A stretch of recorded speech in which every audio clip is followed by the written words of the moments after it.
ज्योतिष रतन केंद्र चैनल पर हमारे आप सभी प्रिय दर्शक गणों का बहुत बहुत हार्दिक स्वागत और अभिनंदन। मेरे प्रिय साथियों, मैं हूं आचार्य पंडित सर्वदानंद शर्मा। मेरी ओर से भी आप सभी को एक बार फिर प्यार भरा नमस्कार।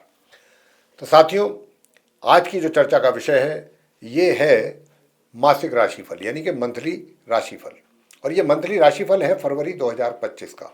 और इस फरवरी 2025 के मंथली राशिफल के माध्यम से आज हम ये बात जानने की कोशिश कर रहे हैं कि जो हमारे सिंह लगन राशि के जातक हैं, जिनका कि लियो असेंडेंट बनता है, उनके लिए फरवरी 2025 कैसा रहने वाला है भिन्न भिन्न क्षेत्रों में। यानी कि अगर आप जॉब करते हैं या व्यापार करते हैं तो आपके लिए वहाँ कैसे रिजल्ट्स आपको मिलने वाले हैं इस फरवरी 2025 में। आपके धन के आगमन को लेकर, धन यानी कि अर्निंग्स को लेकर के कैसी स्थिति रहेगी इस महीने। धन का लाभ को लेकर किस रूप में रहेगा धन का लाभ। सुख सुविधाओं का कितना प्रभाव, मतलब कितना एंजॉय आप उनको कर पाओगे सुख सुविधाओं को, या उसमें कुछ कमी तो नहीं होगी, या उसमें कुछ वृद्धि होने की संभावना है, क्या है, ये जानकारी भी आपके साथ साझा करेंगे। इसके बाद बात करेंगे कि भाई अगर आप प्रेम संबंधों में हैं तो उसमें कितना सक्सेस आपको मिलने की संभावना है इस महीने। इसके बाद वैवाहिक संबंध कैसे रहेंगे। वैवाहिक संबंधों के बाद फिर आता है पारिवारिक संबंधों की बात। तो पारिवारिक संबंध कैसे रहने वाले हैं। और पारिवारिक संबंधों के बाद फिर अगर आप स्टूडेंट्स हैं तो शिक्षा संबंधित रिजल्ट्स कैसे रहेंगे, एजुकेशन से रिलेटेड। इसके बाद माता पिता को संतान के द्वारा कैसे परिणामों की प्राप्ति का योग रहेगा, इसके ऊपर भी बात होगी। और अंत में बात करेंगे स्वास्थ्य को लेकर के कि स्वास्थ्य आपका कैसा रहेगा। तो साथियों, इन सब बातों की चर्चा तो करेंगे आपसे, लेकिन आप जैसा कि जानते हैं कि ये इस जो भी रिजल्ट्स हमारे जीवन में हमको प्राप्त होते हैं, अच्छे या खराब, वो सब ग्रहों के ही द्वारा प्राप्त होते हैं। ग्रह ही हमारे पूरे ब्रह्मांड को संचालित कर रहे हैं। हमारा जीवन जब से पैदा होते हैं, जन्म होता है, जब तक मरण होता है, इन ग्रहों के ही प्रभाव में रहता है। इन्हीं के अनुसार हमारा जीवन चलता है। तो साथियों, सबसे पहले आइए आपको ग्रहों की ही जानकारी देंगे जो कि ट्रांजिट में फरवरी 2025 में पोजीशन बनने वाली है उसके विषय में। और ठीक हमारे पीछे स्क्रीन पर एक चार्ट डिस्प्ले हो रहा है। उस चार्ट में हमने ग्रहों की स्थिति को बहुत ही स्पष्ट रूप से दर्शाया है। कौन सा ग्रह किस हाउस में, किस राशि में, किस ग्रह के साथ अपने संबंध बना करके बैठा हुआ है। और इन्हीं में से कुछ ऐसे भी ग्रह होंगे कि जो अपना राशि का परिवर्तन करेंगे। यानी कि जो ग्रह जहाँ पर आप बैठा हुआ देख रहे हैं वो उसमें से, वहाँ से राशि से निकल के अगली राशि में, अगले भाव में, अगले घर में, अगले हाउस में प्रवेश करेगा। कुछ ऐसे भी ग्रह हैं तो वो भी जानकारी देंगे। जब वो ग्रह प्रवेश, मतलब जब उसका राशि परिवर्तन होगा, एक घर से निकल के दूसरे घर में प्रवेश करेगा, तो उसके रिजल्ट्स भी बदलेंगे। उनका भी प्रभाव आपके जीवन पर निश्चित रूप से पड़ता है। तो उसकी भी जानकारी आपको देंगे। तो बहुत ही संक्षेप में आइए पहले आपको ग्रहों से संबंधित जानकारी दे देते हैं जो ट्रांजिट में रहने वाली है फरवरी 2025 में। तो आइए सबसे पहले आपके चार्ट में, जहाँ पर सूर्य और बुध एक साथ बैठे हुए हैं, ये छठा भाव कहलाता है, 6th हाउस। और ये जहाँ पर, वहाँ पर 10 नंबर भी लिखा है। 10 का मतलब है मकर राशि, जो कि शनि देव की राशि है। तो ये सूर्य अपने शत्रु के घर में बैठे हुए हैं अपनी समग्रह बुध के साथ मकर राशि में। और ये यहाँ पर 1 फरवरी से हैं, लेकिन 12 फरवरी को ये अपना राशि परिवर्तन करेंगे और यहाँ से निकल करके अगले घर में जाएंगे सूर्य 12 फरवरी को। और जब ये अगले घर में जाएंगे, अगले घर कौन सा है, 7th हाउस, 7वां भाव। वहाँ पर शनि बैठे हुए हैं अपनी स्वयं की राशि कुंभ में, तो सूर्य भी कुंभ में जाएंगे।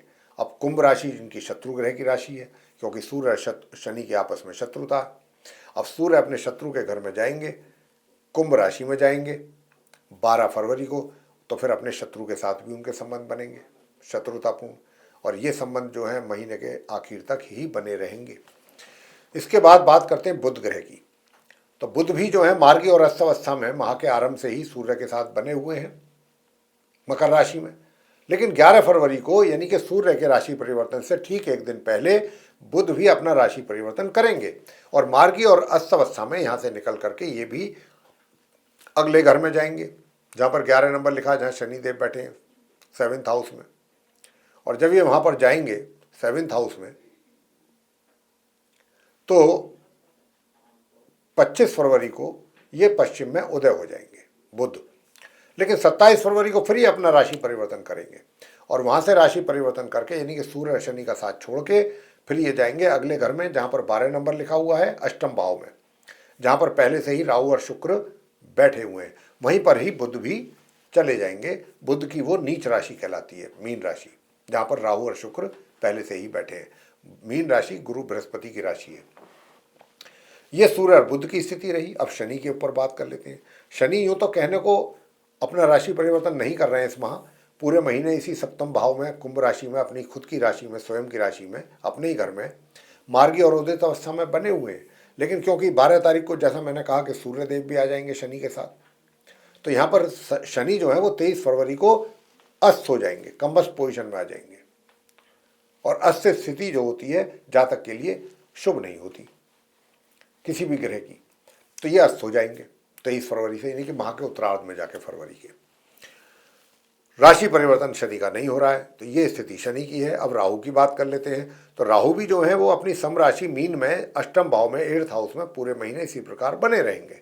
बात शुक्र की कर लेते हैं। तो शुक्र भी जो है साथियों माह के आरंभ से अंत तक अपनी उच्च राशि मीन में ही रहने वाले हैं, जहाँ पर 12 नंबर लिखा है, जहाँ राहु और शुक्र आप एक साथ बैठे हुए देख रहे हैं।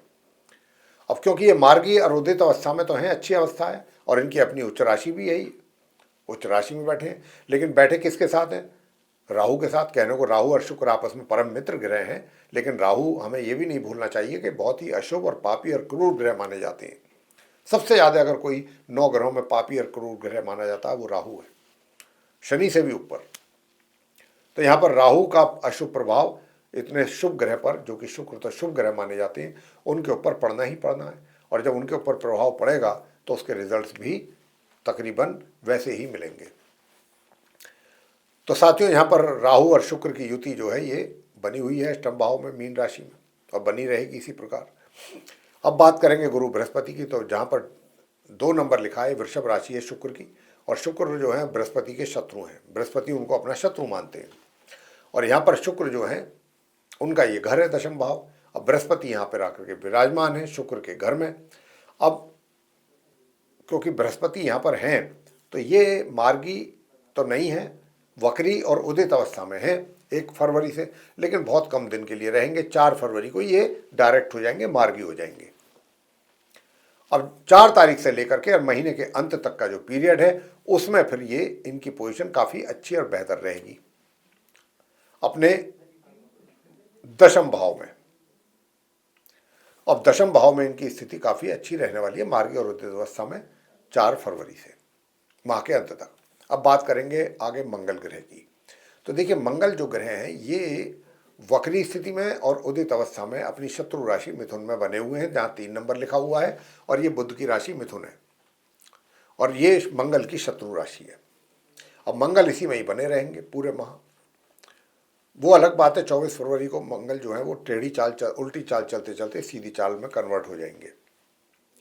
अब आगे बात करेंगे अंत में केतु, जहाँ पर 6 नंबर लिखा है, ये बुध की कन्या राशि है, केतु की समराशि है। तो केतु इसी राशि में इसी भाव में पूरे माह बने रहेंगे। तो ये थी स्थिति ग्रहों की, जिनका सीधा सीधा प्रभाव आपके जीवन पर पड़ेगा। किस रूप में पड़ेगा, अब ये जानकारी हम आपके साथ साझा करने जा रहे हैं। सबसे पहले आपके करियर की बात करेंगे कि आपके करियर को लेकर इन ग्रहों की स्थिति से क्या निकल करके आता है। तो मैं आपको इतना बताना चाहता हूं प्रिय साथियों कि देखिए ये जो महीना है फरवरी का, तो थोड़ा सा आपके लिए परेशानियां देने वाला तो है, इसमें तो कोई शक नहीं। यानी कि आपके बनते हुए कार्यों में भी विघ्न पैदा होगा या डिले होंगे किसी भी तरह से, और मेहनत भी आपको बहुत अधिक करनी पड़ेगी। अधिक मेहनत करने के बाद भी इस बात की गारंटी नहीं होगी आपके माइंड में कि मुझे इस चीज़ का रिजल्ट मिल ही जाएगा। ये भी एक समस्या है, क्योंकि यहाँ पर शुक्र की स्थिति भी मैं देख रहा हूँ, कहने को तो उच्च की स्थिति है लेकिन राहु से युक्त है। अब राहु के कारण जो है शुक्र की स्थिति भी कमज़ोर यहाँ पड़ रही है। तो यहाँ पर आपका जो करियर है, करियर से रिलेटेड जो भी रिजल्ट्स आपको मिलने जा रहे हैं वो मध्यम के आसपास हैं। अब बात करेंगे आपकी इनकम की। इनकम को लेकर के कैसे हालात हैं, सुख सुविधाओं को लेकर के कैसे हालात हैं। तो आप एक तरीके से सुख सुविधाओं की भी बात मैं करूं तो सामान्य ही रिजल्ट्स आपको मिल पाएंगे इस महीने। और अगर धन के आगमन की बात की जाए तो धन के आगमन में भी मुझे तो यहाँ पर रुकावट या बाधा या कमी नज़र आती है आपके लिए। तो यहाँ पर परेशान ज़्यादा नहीं होना है, आवश्यकता नहीं है परेशान होने की, क्योंकि उपाय भी हम आपको ज़रूर देंगे। जहाँ तक इस बात का प्रश्न है कि भाई नॉर्मल एजुकेशन लेने वाले स्टूडेंट्स को कैसा रिजल्ट्स मिलेंगे, तो इसके लिए बताना चाहूँगा कि आपको भी संघर्ष अधिक करना पड़ेगा, तब जा करके कहीं मुश्किल से सामान्य रिजल्ट्स आप निकाल पाएंगे। मुश्किल से, मुश्किलें ज़्यादा हैं अपनी पढ़ाई को लेके। और खाली आप नॉर्मल वालों को ही नहीं, हायर स्टडीज़ वालों को भी, हायर स्टडीज़ वाले भी स्टूडेंट्स को अधिक परिश्रम की आवश्यकता रहेगी अपनी पढ़ाई में, अगर आपको अच्छे परिणाम लेकर के आना है। प्रिय साथियों,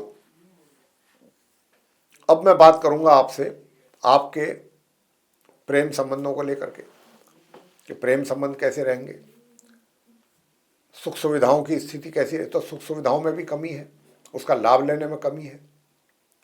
प्रेम संबंधों की मैं बात कर लूं तो देखिए, प्रेम संबंध जो है ये आपके 11 फरवरी से कुछ ज़्यादा बेहतर स्थिति में रहेंगे। 11 फरवरी से लेकर माह के अंत तक का जो पीरियड है, क्योंकि भी बात सिर्फ हम फरवरी की कर रहे हैं, तो यहाँ पर जो है फरवरी तक के रिजल्ट्स बहुत अच्छे हैं आपके लिए। मतलब फरवरी 2025 में आपके लिए रिजल्ट्स बहुत अच्छे हैं। अब मैं बात करूंगा साथियों आगे कि देखिए,